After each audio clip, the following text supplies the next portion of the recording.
good one. That is a good one. All right, so next let's talk about, let's do some reflections here. So I'm gonna go in with some of the texture fades, show you a couple of things. Here, let's take this one.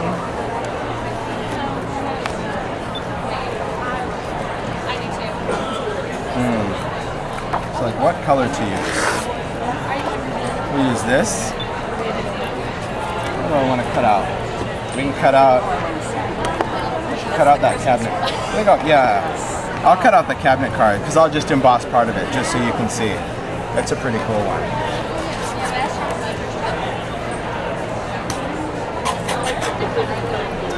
What's that? Listen, it cracks me up when people cut paper to cut paper. Really?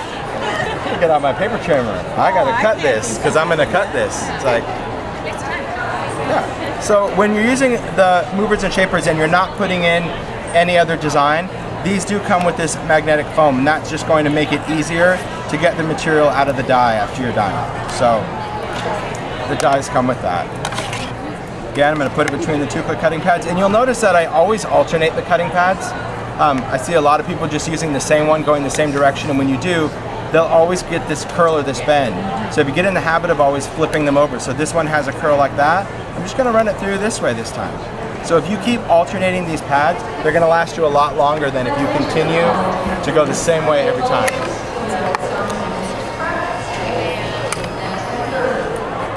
All right.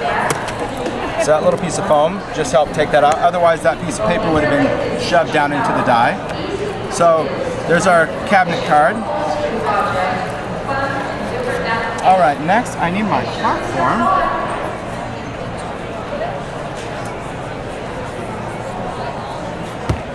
So I'm going to work with the platform. This comes with the Vagabond, so when you work with this, it's really important with this machine as well. If you haven't worked with the Vagabond or you don't know enough about it, this is a motorized machine. It does come with all the tools that you need to operate it, including the platform and the cutting pads. And what I tell people is just follow the directions. They're pretty simple to know when to use what. Basically, if you're going to do anything thin, cardstock, paper, anything like that, you're going to keep the shim on it when you're using thin dies or embossing folders with paper. If you're going thick, then you just pop this shim off, it clips on. That's when you can do your chipboard or anything like that. This is completely removable.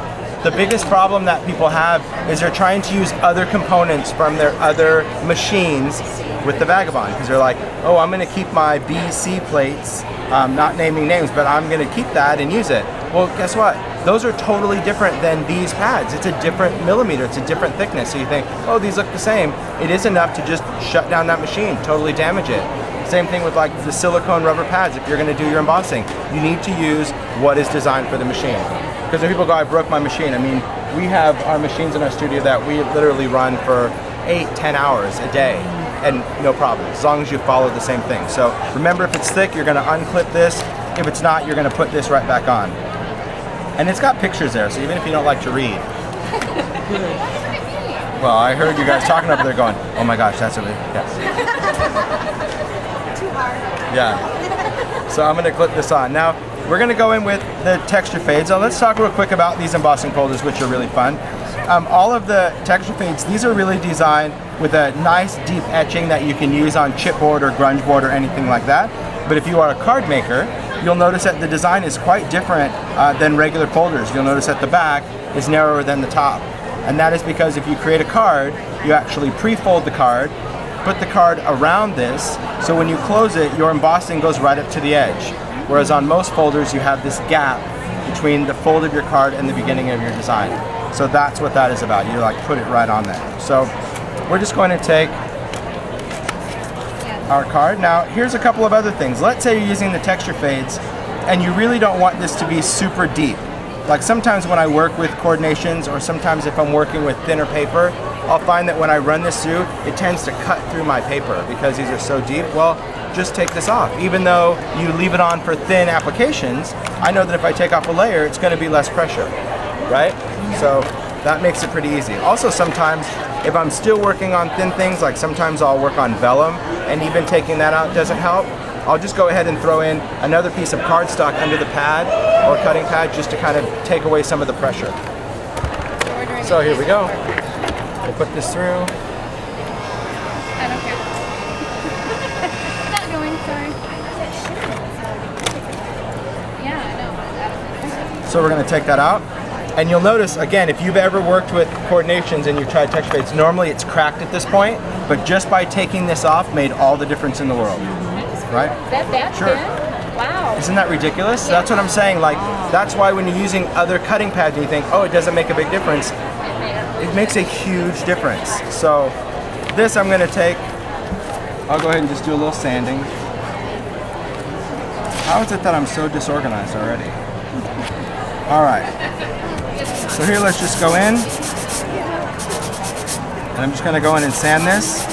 Of course, when I'm sanding, I'm actually sanding in different directions. Because when you do embossing, one of the things that's important is you're creating kind of this domed effect. So if you just sand in one direction, you're not going to get that domed effect when you're distressing it. And I just keep doing this in layers until you're happy with it. And then, like all coordinations, you want to just dust it off to really see what you have. So that's kind of the cool look of Kraft-Core. Isn't that great? It's a great vintage look. And of course, when you ink it, it makes it even better because you can go in and add all sorts of different colors, different effects to it. Oh, you got to do a little inking, sure.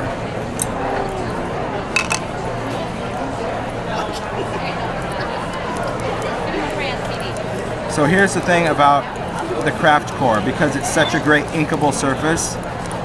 I'm just inking the whole thing just to show you that when you go in with a color, any color, it soaks right into that craft paper because it's so porous and really, really gives you a great worn look. Yeah, it's so different. It's so different than the regular color, so it really gives it a vintage look. It's awesome. Yep.